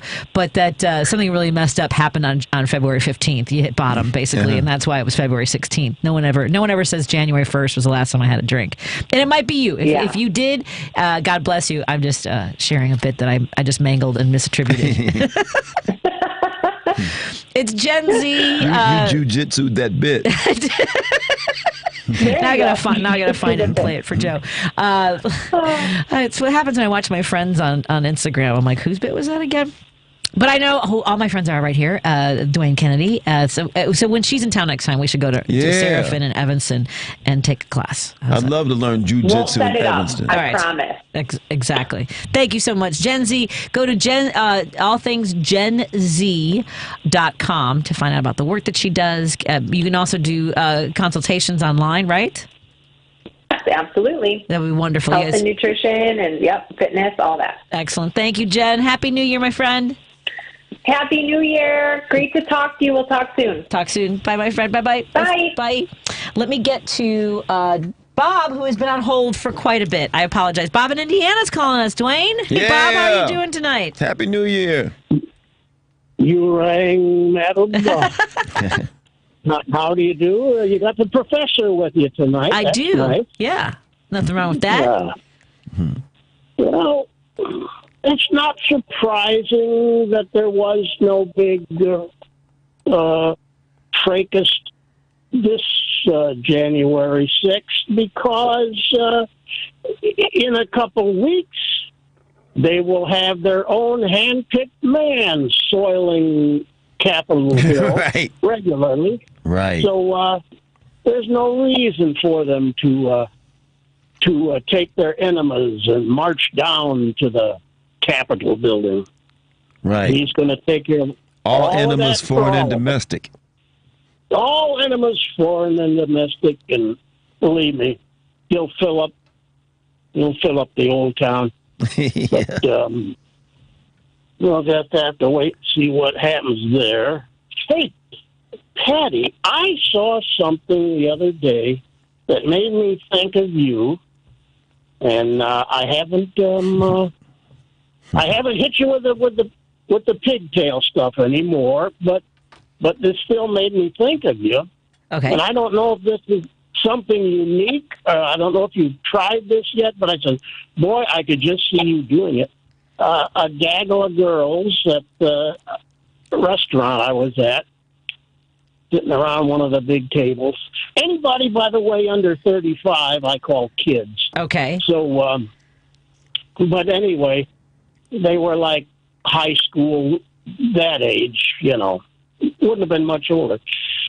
And I just happened to notice the one that had her back to me was in pigtails. Uh-huh. But it wasn't the pigtails that particularly caught my attention. It was a nice cold day in the 20s here. And I said, what the heck is it? Well, she's got pigtail socks on, or mittens, or whatever. They were actually like little mittens or socks on her hair to keep her. Yes, to keep her little pigtails warm. Yeah, That's unnecessary. That's weird. That's weird. It's very strange. No, but thank you for the heads up on a fashion choice that I will not be participating in. Yeah, I guess. Yeah. I've never heard of cold hair, but apparently such a thing exists. But, well, there you go. Well, Bob, well, thank you for keeping your eyes open for fashion-forward ideas for me. I appreciate it, my friend. Have a good evening, okay? Take care. You too. Bye-bye. Thank you. Let's take a break here. When we come back, we're going to check in with my friends, Maddie and Benita, joining me in studio with Dwayne Kennedy. Follow him on Instagram right now. Go do it. I want to see those numbers go up on his phone. I want him to get alerts that someone's followed him on Instagram. Dwayne Kennedy. More in a moment on WCPT 820, Heartland Signal.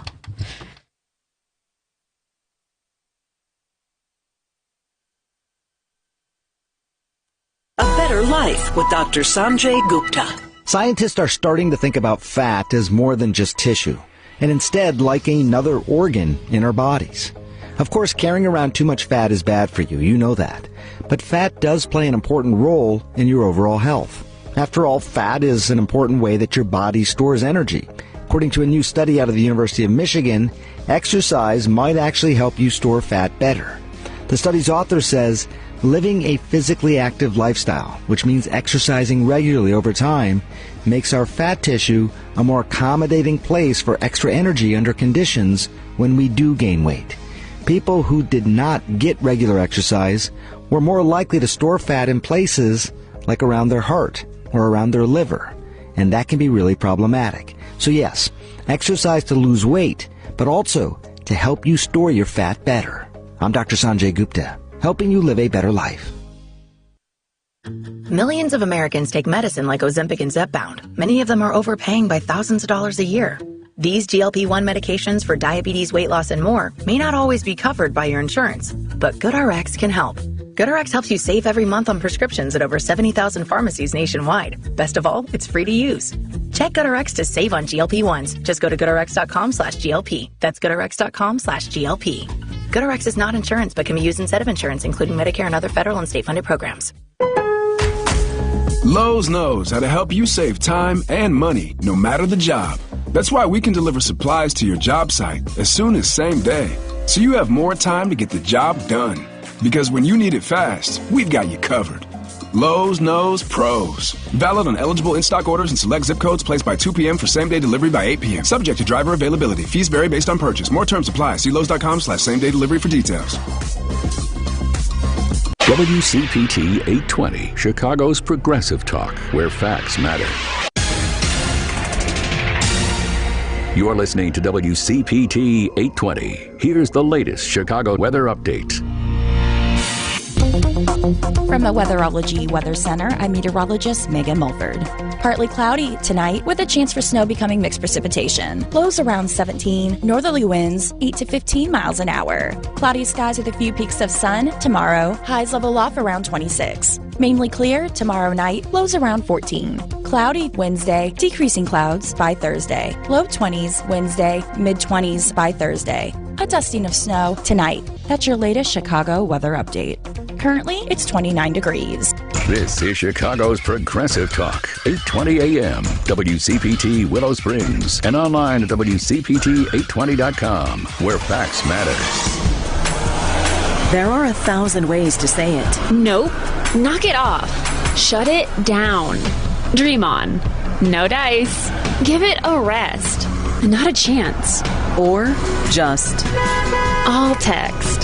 You focus on the road. As a passenger, you have the power to prevent an accident. There are 1,000 ways to stop a distracted driver. Choose one. A message from CTIA. This is WCPT 820, where facts matter.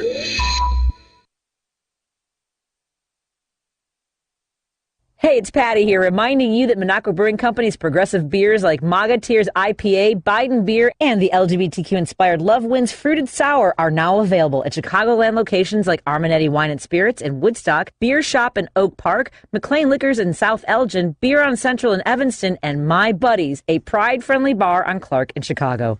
Don't forget to drink and vote responsibly.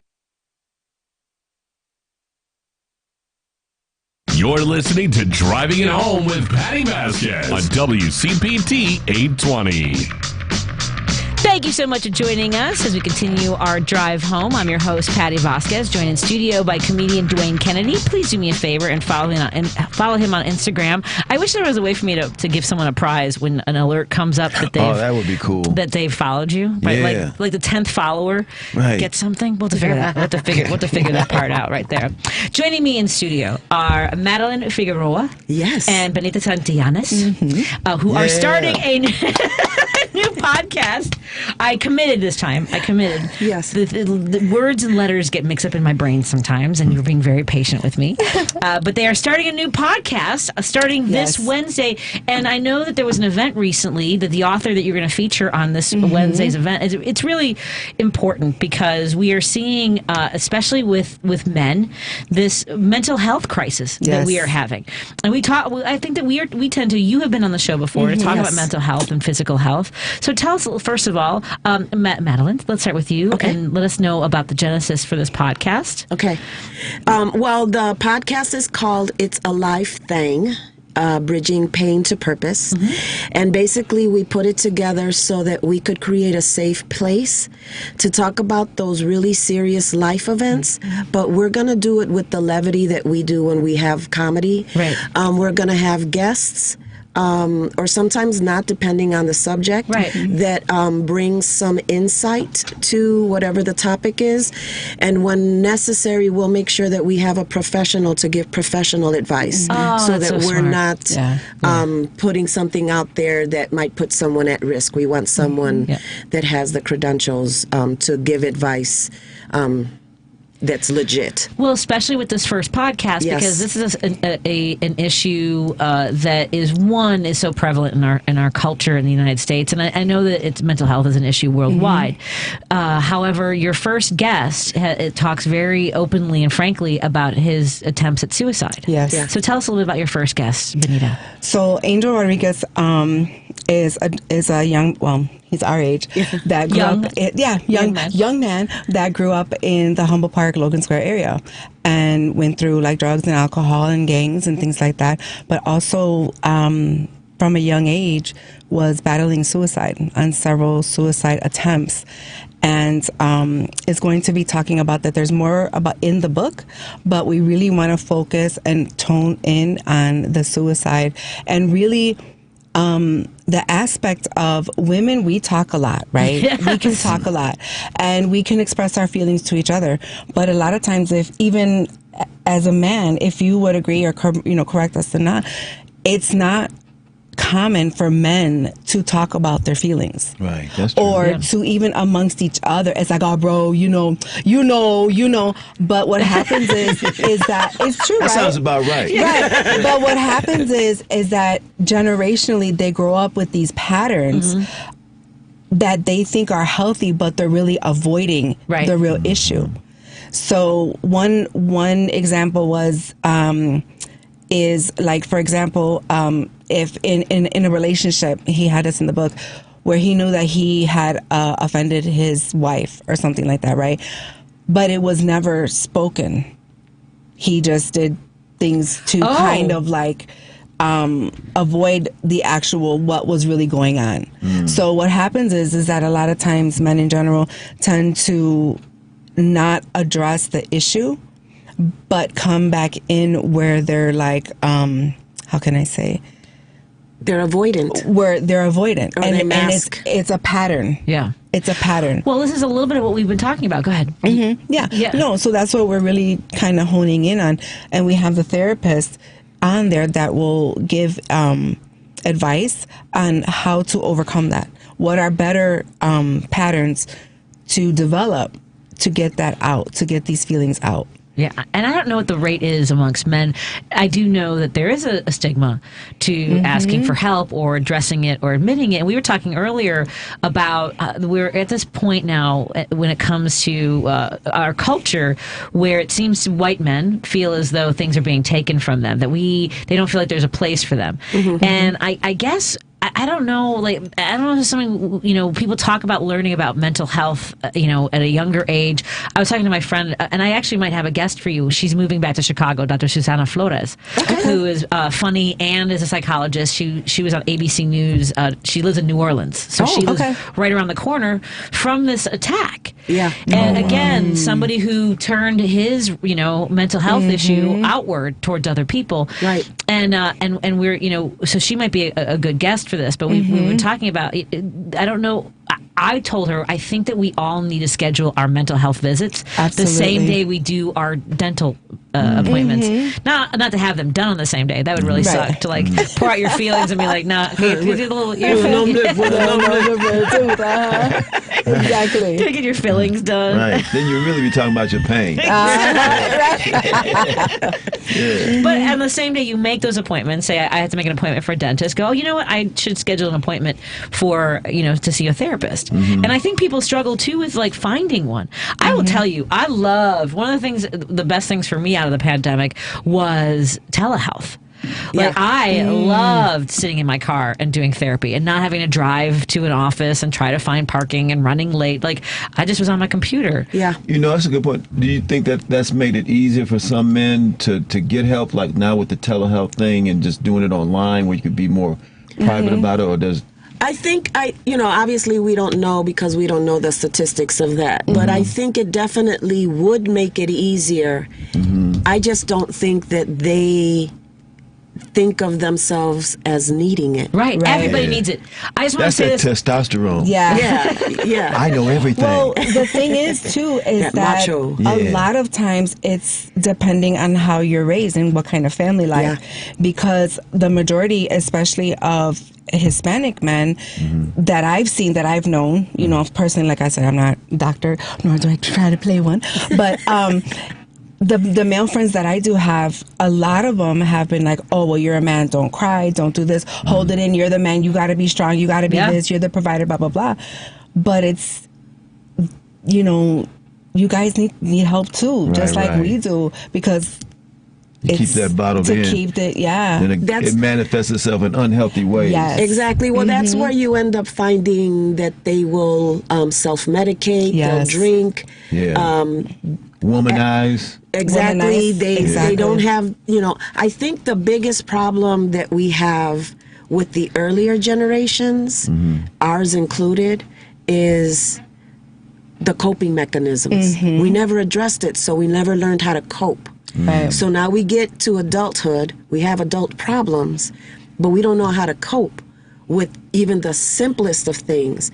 And if we have one of those years where it just seems like one thing happens after another and you get into your head, man, I can't catch a break, I can't catch a break, you start sending yourself down a spiral. And if there's no one there to say, are you okay? And you're comfortable with that person to say, no, I'm not. You stay, and then it gets out of hand. Someone very close to me had come across a reel on Instagram, and it was something pretty profound, and that was, you should always have someone that you can call and just say to them, do you have 8 minutes for me? Because it usually takes 8 minutes to get past the raw emotion of what you're going through. And if you can get past those 8 minutes, you can talk yourself down to think of it logically. Right. Oh, wow. Yeah. 8 minutes. And if you don't have a friend that can give you 8 minutes, they ain't a friend. You know, but something that simple. I think someone took issue, I don't know if it was me, I wonder why men are insecure about our feelings when people say bunch of white dudes as a pejorative. Super inviting to open up. I'm sure it's the same for any group of women, a group of men, women generalize. I'm not sure I'm tracking on that. I don't know if they feel as though we're using a bunch of white dudes as a pejorative. Well, you had at the beginning of the show it was an example of it was just an example of what's going on.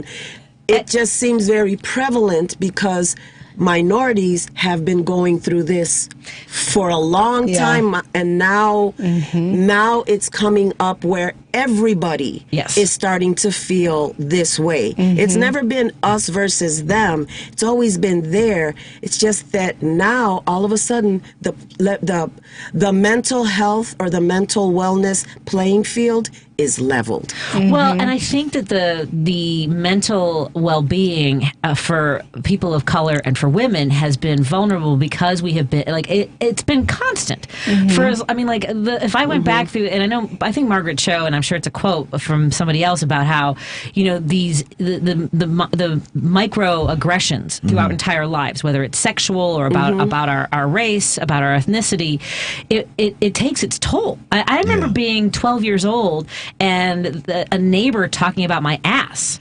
Yes. Right? So, I mean, hello. So that was the first time I remember it, and I'm sure it probably happened before that, before I even understood what my body being consumed publicly actually meant, right? Because I was wearing shit, and it has happened. I mean, I even get, like, my body tenses up when a guy says hi to me on the street, because now I have to make a choice.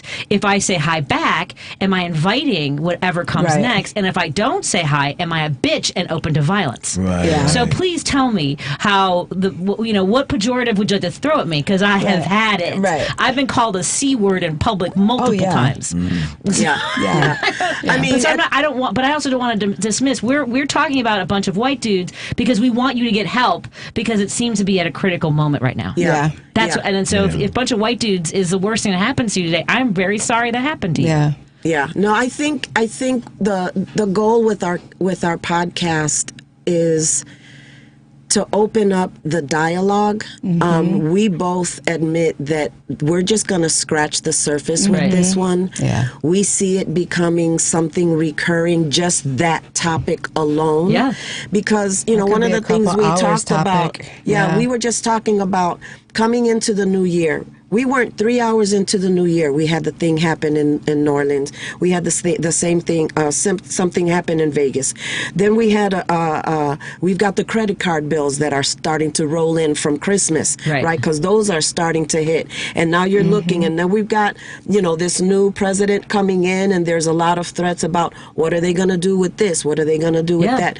So already, rounding up migrants, taking away women's autonomy. Already, we're at a level of anxiety just as a society that any personal thing could just tip it for a person. Yes, I think that's right. That's what that comes down to. So I want to go back for a moment and apologize to the 872 if I sound dismissive.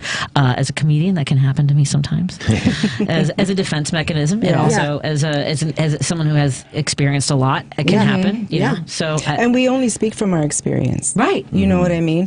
And I know we have made the decision for the first. We made a decision what our topic was going to be, but it organically wound up being in regards to a male. And I think that is something that needs to be talked about, because it's not. You normally hear women talking about what they're going through and this and that, but we wanted to open it up because we need to hear from the men too. And we needed to hear from someone who was willing to be as vulnerable as he is. And that's what we appreciate the most, is everything that he has gone through in his book. And remind us the name of his book, so because folks can pick that up as well. His name is Suicidal. If I had done it, I would be a memory. Yeah, and his name is the author is Angel Rodriguez Sr. His name is Suicidal. If I had done it, I would be a memory. Yeah. Wow. And he opens up the book and he writes it from his point of view. You know, it's about his story and everything that he has gone through in pretty graphic detail. The first 10 pages is that's what he opens with. Wow. Is a pivotal moment in his life. And in person, he's an amazing man. Well, I look forward to this conversation because I'm curious. I mean, I think that what is that? What is that moment? What brings somebody back from the brink? So I want people to follow this. Yeah, and that's what he was talking about in the book. He doesn't know when it actually started, when the thoughts of suicide started, but as small as he can remember being a young boy, he's had the thoughts. Man. As young as 10. And what have we been seeing more and more on television are these younger kids self-harming and committing suicide. Right. And they're 10 and 12 because of bullying. Yeah. Over bullying. Yeah. Again, you know, so it's a heavy subject. We're coming out the gates hot. Yeah. We're coming out the gates hot. But we don't want it to be so heavy, but like real. It's like raw talk. Yeah. You know? What led to you all doing the podcast?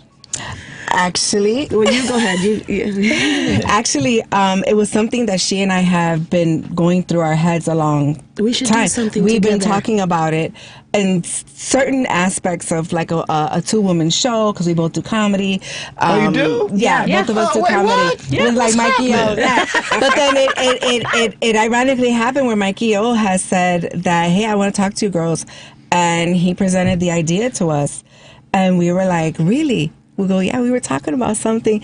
So we have to give credit. He gave us the seed, and we just started watering it. Yeah. Oh, wow. So thank you, Mikey. He's going to be a guest on our show on Wednesday as well. Oh, that's right. Mikey will be on the show. Yeah, and one of the reasons that he's going to be on the show is one of the things that he does, as you know, he's a comedian as well, but he's also a producer and everything else. But he usually has his Facebook page is full of levity and jokes, and he's promoting his shows and things of that nature.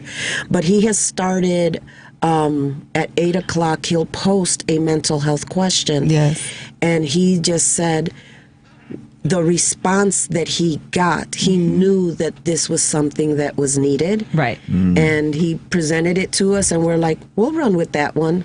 And man, we running. Yeah, we running. That's we great. running. And now it's available. People can watch it on YouTube. Is that or is it going to be a YouTube podcast? It's YouTube and Instagram right now. Okay. Facebook, we have to be. Yeah, Facebook.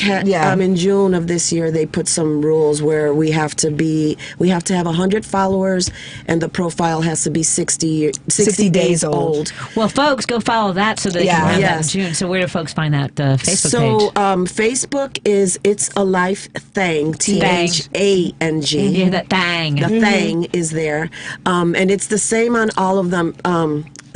Depending on which platform, one requires dashes, one doesn't. But It's a Life Thing, and you'll probably see our picture, and it's either a white with black background or a black with white background, and it's font. So It's a Life Thang. Thang. THANG. And I just subscribed to your YouTube page, so I'll subscribe as well to your Facebook page. Yes, like, subscribe, follow, share, all that good stuff. All the mental health. It's really, it's so important right now. And again, I want to reiterate this, that everyone, it doesn't matter what your background is. Honestly, I wish that I had taken my son to mental health. Like, we had started scheduling appointments. You just don't think about that with kids, right? I didn't have my first, I had to go to one session when I was like 16, like for teen Al-Anon, because my dad was an alcoholic. And then the next time I went was because I had a situation in college. At any rate, it's a long story. I went twice and here's why I like telehealth, because when I didn't know there was just no one tells you how to be a patient to a psychologist. Right. So I would just go and trauma dump,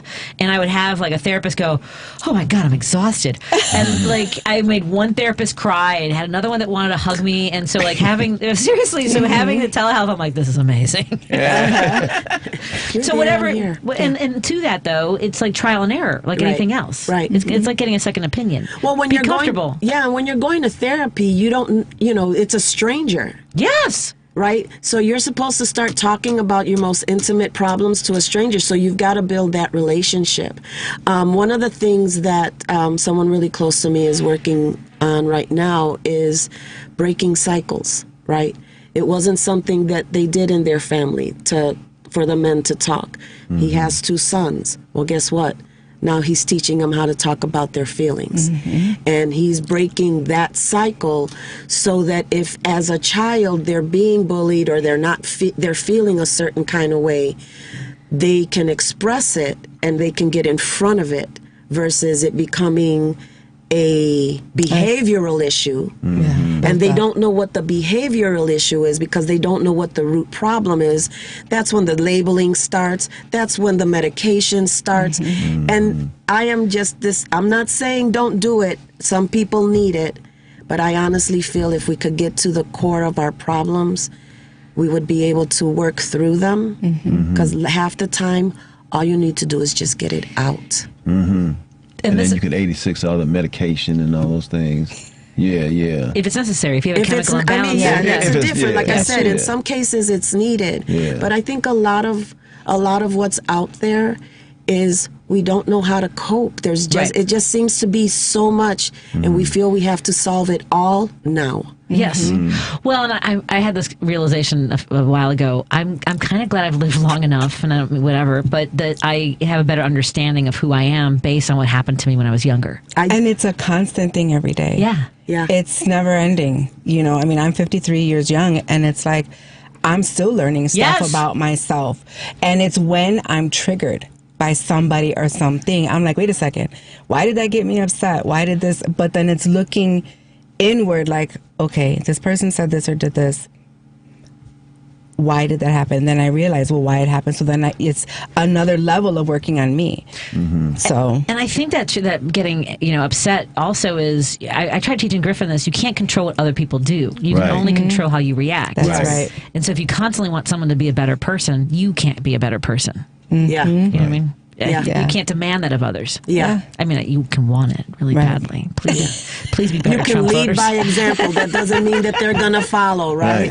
That's true. That's true. So your first show is this Wednesday. January 8th at 8 p.m. Central from 8 to 9 p.m. on YouTube, Instagram, and Well, Facebook later, but YouTube and Instagram. So it's live? Live. Oh, wow. We're trying live. Yeah, like live. I said, we're coming. We had just posted a bloopers thing. Oh my goodness, we just were like, to record our commercial. "Are you ready? I'm ready. Are you ready?" And we're laughing and stuff. So it's live, and you're gonna see us, like kind of like here, but not all in the same room. Yeah. Right. So like a Zoom meeting. It's a Zoom meeting for now. Kind of thing Hopefully, now. we'll work our way up. Yeah. Who knows? Right. Once you all blow up, get a budget, fly folk in. Hey man, you know what? From your lips to God's ears, man. Let me tell you. And this is going to follow the page too for the regular schedule. Yes. And It's every second Wednesday of the month. So do you want to come every second Monday of the month and come do this again? Sure. Hey, man, absolutely. I mean, I think that so that folks can know it's like the 2 days later, if that works. So that way we have a regular schedule. So Thank you. I appreciate that. So, Lady B, we like that. Production says yes. Okay. Thank you. Patty's always supporting. Always supporting, Patty. Always supporting. It's a life thing. It's a life thing. Bridging pain to purpose. Excellent. I look forward to the first episode. Congratulations, Thank both. you. Really.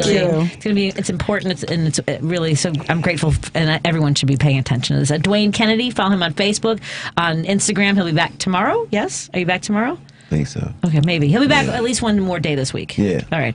That sounds good. All right. Thank you so much, ladies. Benita Santillenas and Madeline Figueroa. Yes. Thank you so much, ladies, for joining us. I got it. Nailed it. 11 p.m. Stuck the landing. Yes. Good night, Lady B. I love you. Oh, let me play these. Hold on. Let me play this 5 seconds. I didn't do this right there. This is WCPT 820. Good night, Lady B. Facts matter. Love you. Bye. This is David Hochberg with another emergency mortgage update and scam alert.